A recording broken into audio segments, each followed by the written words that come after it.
This is the story of an artist who grew up in an Irish Catholic police family, tried the family business, and quit the blue to follow his dream of being a rock and roll star in California. It's a unique story, one that would require a lot of luck, a lot of talent, a whole lot of sticking with it, and a lot of help from one very important friend. Eddie Money's story is as inspiring as it is unlikely. So let's get into it in this episode of the Behind the Song podcast.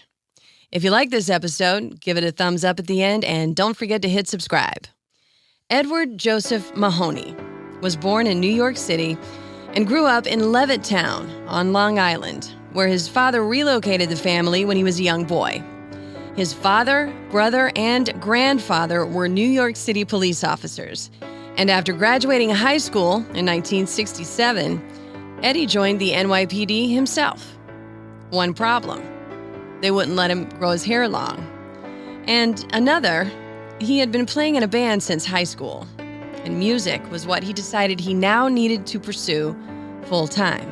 So, in a move that seriously disappointed his father, who tore his posters of Jimi Hendrix off of his bedroom wall out of frustration over his son's decision, Eddie moved all the way across the country to the Bay Area of California. There, in Berkeley, he enrolled in the University of California, where he could grow his hair as long as he wanted to, live a more free lifestyle, and devote himself to his music. Utterly broke and not knowing many people, but with a born gift for meeting people and making friends. He sold blue jeans for money at first, and then he started playing around the area. He got his first break when he joined Big Brother and the Holding Company after Janis Joplin passed away. He changed his name to Eddie Money by changing around the letters in his given last name because it sounded good, and as a kind of self-effacing joke because he never actually had any money in those days. He was in a band called the Rockets, living in a seedy part of North Oakland, eating ravioli out of the can and just barely scratching by. So broke that after he changed his name, he was jokingly called Eddie No Money. But things would soon change. After being a part of the scene in Berkeley for a few years and becoming known for his trademark gravelly voice and his stage presence, he played a show that would change his fate forever. A show that would lead to him becoming a multi-platinum selling artist, and one that would introduce him to a very important father figure who would play a major role in all the successes that followed. It was an amateur night at the famed Winterland Ballroom in San Francisco, one of promoter Bill Graham's legendary venues in the city that had become a proving ground for rock bands, ranging from Jefferson Airplane to the Grateful Dead, who made Winterland their home base, to the Sex Pistols, who played their very last show there, as did the band, with a show immortalized in Martin Scorsese's The Last Waltz. Eddie Money so impressed Bill Graham after that amateur night performance that Graham quickly became an ally, a friend, and then his manager, helping Money negotiate a record deal with Columbia Records. 6 credits shy of graduating from UC Berkeley, Eddie Money dropped out, finally about to realize his true dream. A little about Bill Graham, a name we know because of the careers of some of the aforementioned rock bands and many others who he booked into his venues. To say that he overcame some incredible odds to make a name for himself would be an understatement. Graham was a Holocaust survivor, born in Berlin, who had emigrated to the United States from Russia by way of France before the rise of Nazism. He ended up in a foster home in the Bronx in New York City as a child, and later graduated from City College with a business degree. He moved to California afterward, in the early 60s, managing stage production groups and eventually becoming a promoter. Eddie Money said of Bill Graham that he walked out of Russia with 500 other kids, and half of them died of starvation before they arrived in Paris. He overcame incredible odds just to live through everything he did as a child. And then he went on to become a major force in rock and roll. His story is amazing in and of itself. And when he took Eddie Money under his wing, saw his potential, and became his manager, Eddie Money gained a powerful friend and mentor with an understanding of what he was doing that he didn't get for a long time from his own father. When it came time to record the songs that would appear on Eddie Money's self-titled debut album, released in 1977, Money had already written several songs that were recorded for it, including two very big hits. Baby Hold On, which was released as the first single and went to number 11 on the Billboard Hot 100 chart, and what would become his signature song, Two Tickets to Paradise, which peaked at number 22.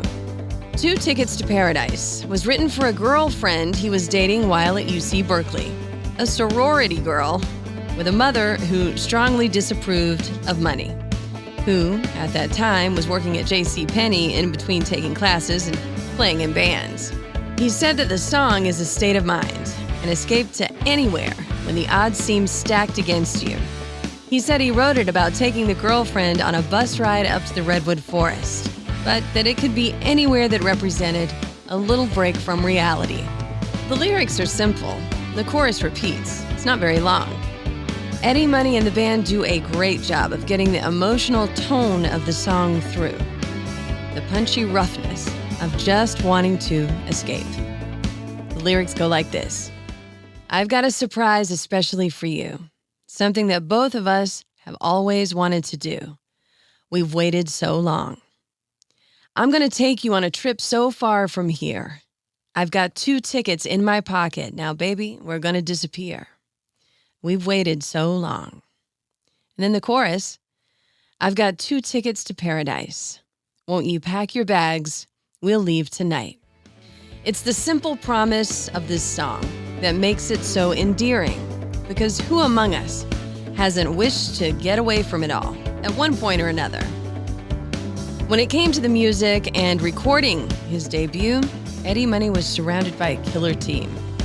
Recorded to basically be a studio version of Money's well-honed live show, he and some pretty key players assembled at the record plant in Los Angeles. Bruce Botnick was signed on as the producer, having produced The Doors' LA Woman album. Andy Johns was hired as the engineer, having worked on several Rolling Stones and Led Zeppelin albums. Session players with real pedigrees, including working on recordings with Paul McCartney and George Harrison, were brought on, as were former members of the Steve Miller Band. Money's guitarist Jimmy Lyon, who would later play with the Greg Kihn Band, made an incredible contribution to the sound of the album, and he co-wrote many of the songs. But 2 Tickets to Paradise was all Eddie Money. He said that he wrote it very quickly in his seedy little apartment in North Oakland years before, on piano, and that he thought it should actually have been the first single released from the album. As for the sorority girl, years later he mentioned that he was just glad that he didn't end up with her. 2 Tickets to Paradise and Baby Hold On became the first of many top 40 hits for Eddie Money, who had meteoric success throughout the 80s. He found dealing with the excesses of the rock and roll lifestyle difficult, though, struggling with drug addiction and alcoholism for years. At a party in 1980, he ingested a substance that turned out to be a synthetic barbiturate, and that caused him to damage a nerve in his leg after passing out for over 14 hours. As a result, he walked with a limp for the rest of his life.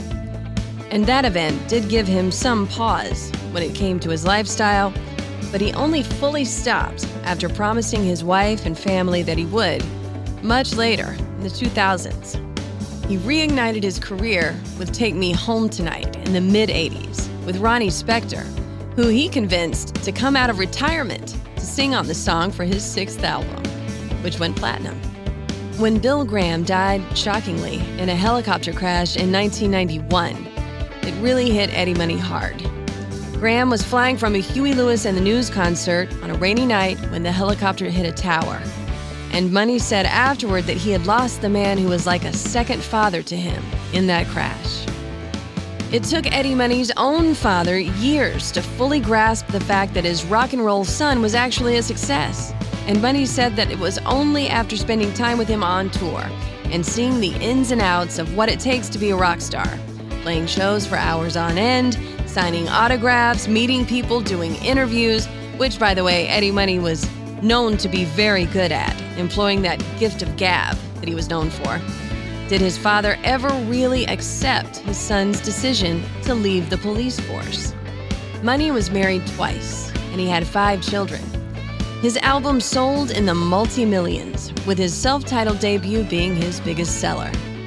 The song 2 Tickets to Paradise was the title of a musical about his life and career, going from a working-class Irish family to full-on rock stardom. Eddie Money died in 2019 of complications from heart surgery. He was battling esophageal cancer at that time.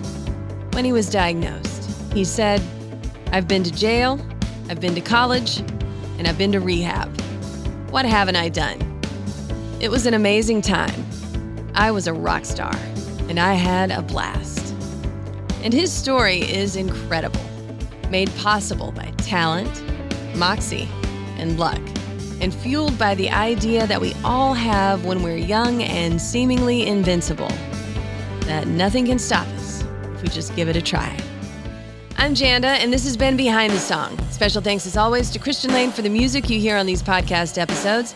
Check us out on TikTok, and you can find me on the air weekdays from 9 to 2 Central on 97.1 FM The Drive in Chicago and at WDRV.com. On the way, much more classic rock and roll.